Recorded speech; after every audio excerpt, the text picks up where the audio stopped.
এখন ভুল মানুষ মাত্রই ভুল হইতেই পারে ভাই। আপনার যে অ্যামাউন্ট, এই অ্যামাউন্টটা বড় একটা অ্যামাউন্ট। এখন যদি আপনার এই অ্যামাউন্টকে নাও দিতাম তাও আপনি কিছু করতে পারতেন না। কিন্তু ভাই এই ঈদের টাইম, এখন সবারই টাকা। কি অবস্থা, সবার কেমন আছেন? আশা করি সবাই ভালো আছেন। আলহামদুলিল্লাহ আমিও খুব ভালো আছি। আজকে আর কোনো রাইড শেয়ারিং এর ব্লগ না, আজকে মূলত আপনারা মোটামুটি জানেন যে আমার একটা বিকাশের দোকান আছে। তো এই দোকানে আমার এজেন্ট নাম্বারে কিছু টাকা পাঠিয়ে দিয়েছে একটা ভাই ভুল করে। তো এই টাকার যে ওনার টাকা, উনি কিভাবে ভুল করে পাঠালো এই ব্যাপারেই জাস্ট আমরা জানবো, আর ভাইকে টাকাটা ব্যাক দিব প্রমাণ সহ। জাস্ট এই জন্যই ভিডিওটা করা। তো চলেন আগে ভাইকে ফোন দিই। আসসালামু আলাইকুম ভাই। ওয়ালাইকুম আসসালাম ভাইয়া। জি ভাই। হ্যাঁ ভাইয়া বলেন, আপনার টাকাটা কিভাবে আসছিল ভাই আমার এই নাম্বারে? আচ্ছা আমি বলতেছি, আমি আমার বাড়ি হচ্ছে বাজিতপুর, কিশোরগঞ্জ জেলা বাজিতপুর থানা। হ্যাঁ হ্যাঁ আমরা দোকানদারি করতাম, মুদি দোকানদারি। জি জি। আমি আসছি আজকে সরাসরি আমার একটা ওই ইউনিয়নের বাজারে বন্ধুর দোকানে। পরে টাকা ছিল মোবাইলে 9,500, একটু বেশি ছিল, 9,400 টাকা ওর নাম্বারে ক্যাশ আউট করবো। ওর নাম্বার লাস্টে 89। জি জি। পরে ওর নাম্বার শুধু লাস্টে দিকে তোর নাম্বার 89 না রে, ওর সামনে দিক না মিলাই আপনার নাম্বারটা আমার এখানে কিভাবে ছিল মনে হয়, আগে পূর্বে মনে হয় আপনার লেনদেন করছিলাম টাকা ঢুকা গিয়া। পরে 89 দিকে পাঠায় তাৎক্ষণিক কই ঢুকছে না। পরে নাম্বার শুরু দিক দিয়ে 3 আর আপনার এটা 7।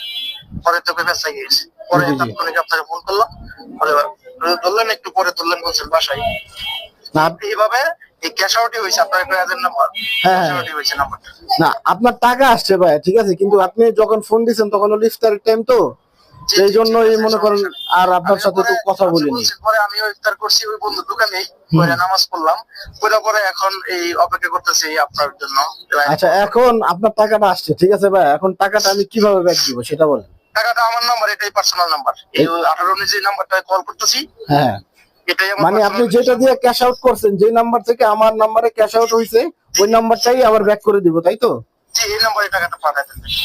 আপনার এই টাকা কোন জায়গায় দোকানটা? এটা হলো বাড্ডাতে ভাইয়া।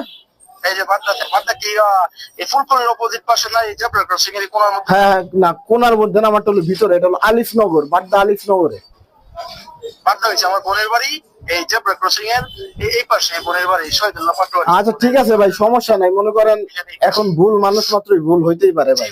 আপনার যে অ্যামাউন্ট, এই অ্যামাউন্টটা বড় একটা অ্যামাউন্ট। যদি আপনাকে নাও দিতাম তাও আপনি কিছু করতে পারতেন না। কিন্তু ভাই এই ঈদের টাইম, এখন সবারই টাকা দরকার। তো ভাই এখন আপনার এই টাকা খায়া মনে করেন আমার কোনো লাভও হইতো না, আর আমি বড় লোকও হইতাম না। কিন্তু ভাই মনুষ্যত্ব আছে ভাই, যার কারণে আপনার টাকাটা আমার ব্যাক দেওয়া একবারে নৈতিক কর্তব্য। জি ভাই, আপনি দেন, আমি আসলে টাকা পাঠাতে কিছুদিন পরে আসবো বোনের বাড়িতে, আমি দেখা করবো আপনার সাথে এসে।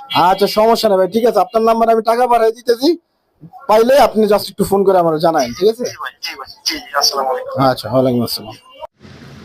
ভাইয়ের টাকাটা এখন ভাইকে ব্যাক দিয়ে দিব। ব্যাক দেওয়ার পর ভাইয়ের সাথে আবার কথা বলবো যে ভাই টাকাটা বুঝে পেয়েছে কি না।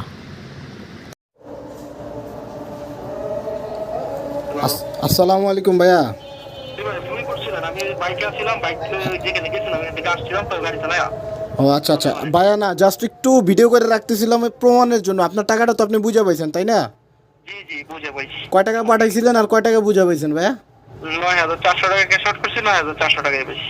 আচ্ছা ভাইয়া, জাস্ট এই জন্যই আপনাকে আবার ফোন দিছিলাম আমি একটু, বুঝছেন? ঠিক আছে ভাইয়া। জি ভাই। আচ্ছা।